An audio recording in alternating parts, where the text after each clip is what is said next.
Welcome back, everyone. I hope you managed to get a cup of tea or coffee. And we're going to continue these fantastic discussions. So we have an amazingly diverse panel lined up for you now to discuss some of the opportunities that we can harness to ensure that no one is left behind in our efforts to achieve the sustainable goal on zero hunger. So we've reflected a lot on the challenges so far that we face, and now we'll move on to some of the ideas and potential solutions to some of the great challenges we've heard this morning. So I'm delighted to introduce our panelists today. We have Aditi Kapoor, co-founder and trustee of Alternative Futures and technical advisor to the Red Cross Red Crescent Climate Centre. We have Rashanthi Ranganathan, program coordinator of We Affect Sri Lanka. We have Alaric Sandrup, director of public and regulatory affairs at Lantmännen. And we have Elizabeth Similton, senior policy specialist in agriculture at CEDA.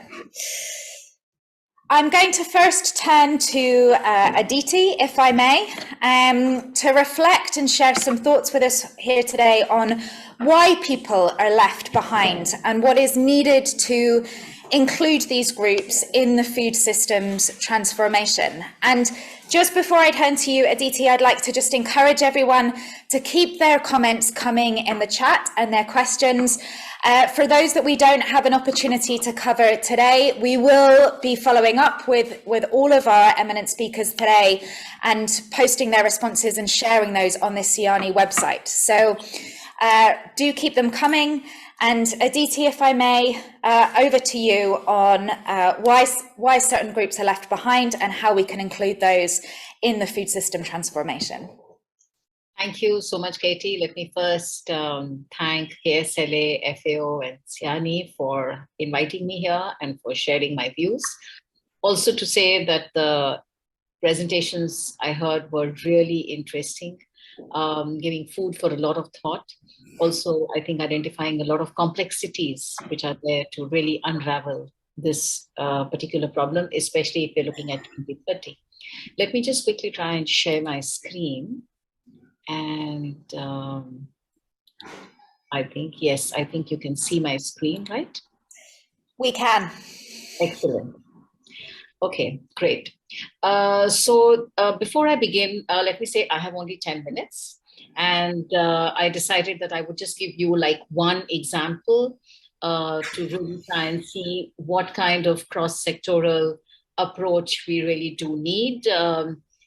Also, what I'm trying to do is to combine, if I may say that, the bird's eye view, which is the macro kind of government view, with the ants view, because I think, at the end of the day, really it's people who have to do various things.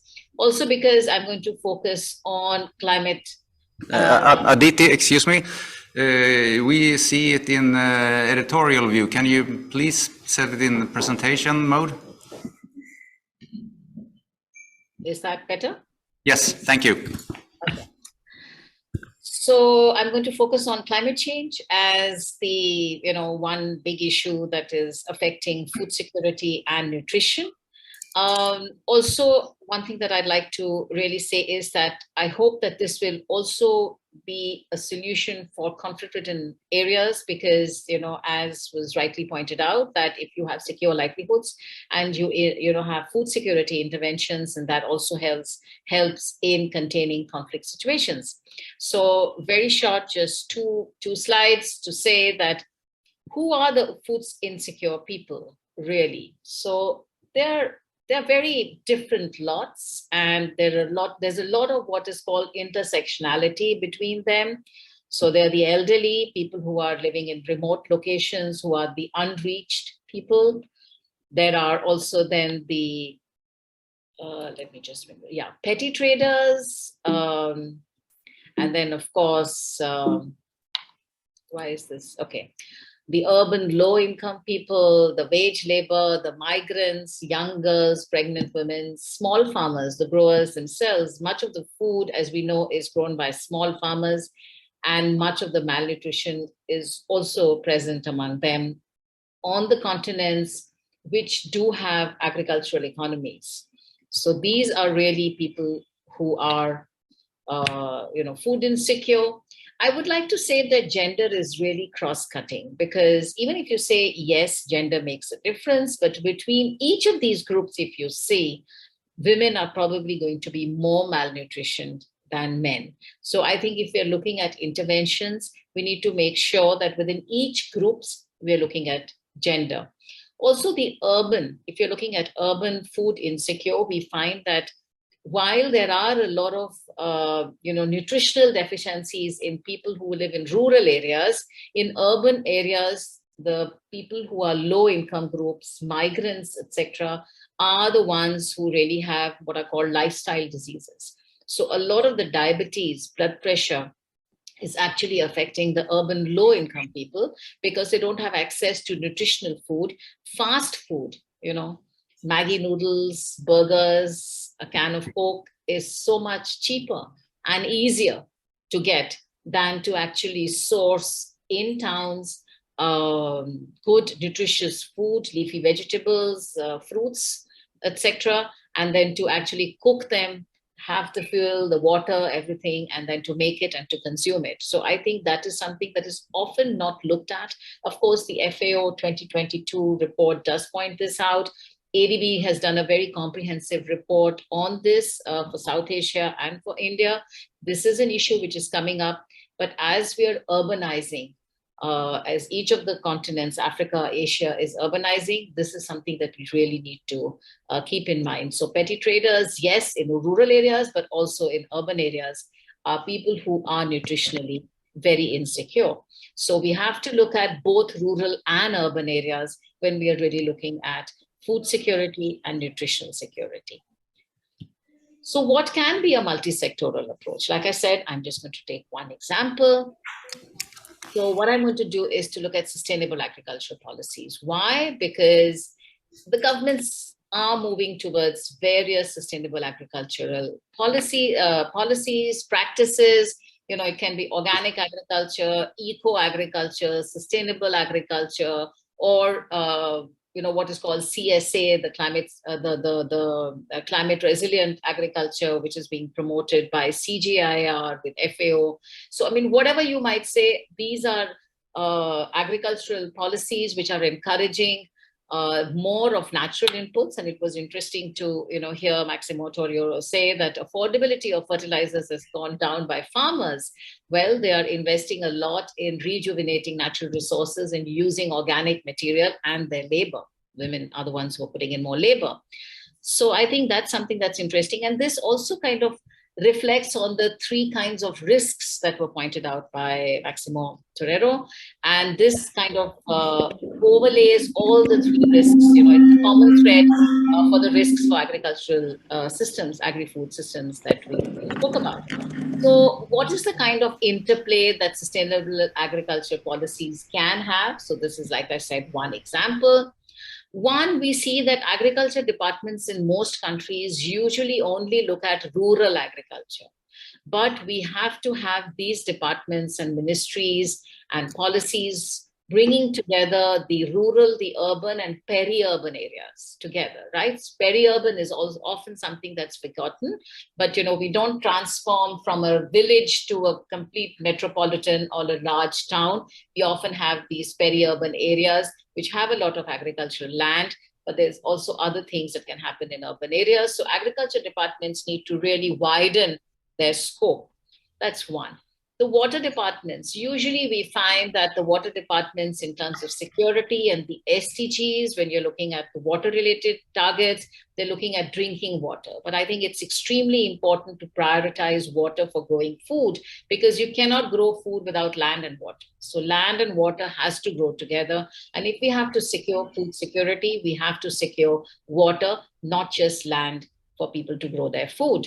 The other thing that we have to do is to change our benchmarks, right? So the health departments, when they need to look at food security and nutritional security with the statistical offices and measure gender and age disaggregated food and nutritional security, because as you saw in the previous slide, people, it's not just gender, but it's also age and occupation. But yes, age and gender is something that's extremely important. And to look at intra-household food and nutritional security, because that's the only reason that we will be then counting women. Otherwise, we don't count girls, adolescent girls, we don't count women, we don't count little girls. So that's extremely important.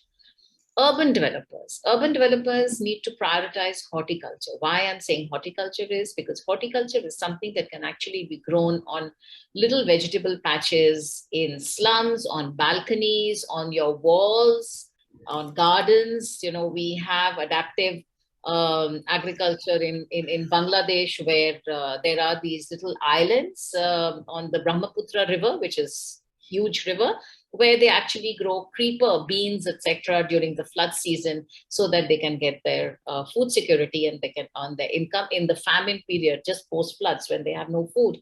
The floods have just washed away their crop fields. So I think horticulture is something that we really need to look at.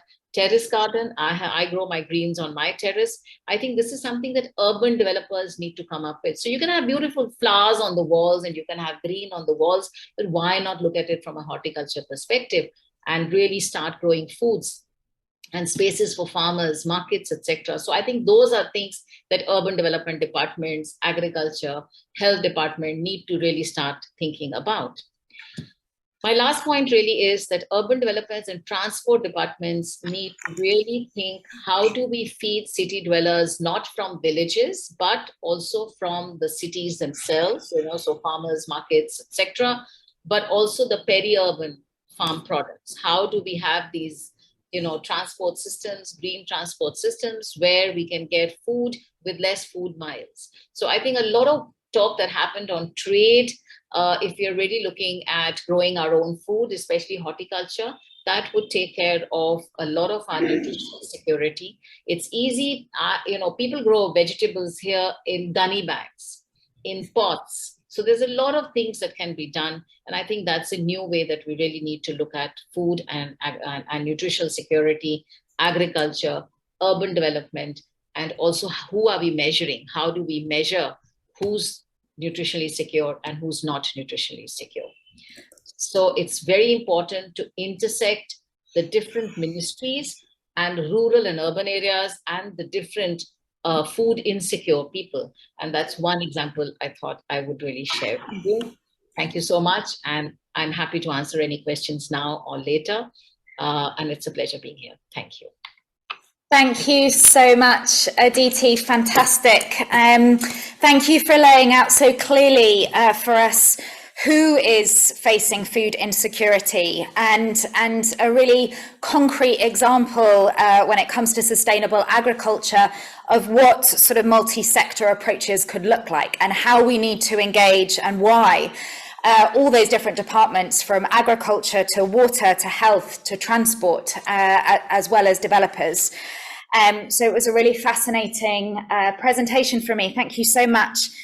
I would like to just pick up on gender as this cross-cutting issue. And you discussed how sort of women and girls are often disproportionately affected and often facing the greatest levels of food insecurity across these different groups. I'm wondering your thoughts on how can we better both empower and enable women and girls to be part of the solution, to be part of efforts to be achieving global food security. Where does that start? Where do we begin? Very good question. I think, so they're already part of the solution, because much of the food, actually the burden that's happening, especially in horticulture, it's women and girls who actually do most work. So they're really part of the solution. But I'd like to go back really to what Maximo Torero said about data. I think we don't have data. So both in terms of, malnutrition and food insecurity for women and girls, but more important, I think it's important to change our benchmarks so that when we are really measuring food insecurity, what is it that we really mean? How often are we changing our data? How local is our data? So now that we're talking about SDGs, I think it's important to start looking at data from the local level. So the local self-governance bodies, for instance, we have panchayats here, we have in Nepal, in a lot of other countries, we have these local self-governance bodies. I think it's important for them to do an annual data collection of what is it, that hunger and food insecurity really means, what are some of the drivers, and then to do a gender disaggregated and an age disaggregated data there. I think why I'm emphasizing on gender and age is because women are not homogeneous. So, in a household, I know that women are given food after the men are given food, but the mother may be given better food than, say, a young girl. So who is it that's, more malnutrition? What are the kind of social security measures we might need? Because they might change depending on the data that we're collecting. So I think as part of the solution, I would like to say that we need much more robust, ground level, real-time data. And the second is that we need to recognize that a lot of the food and nutritional interventions and livelihoods interventions that we make need to target women and girls, because they are the ones who are actually growing our food, but eating last and the least nutritious food. Thanks.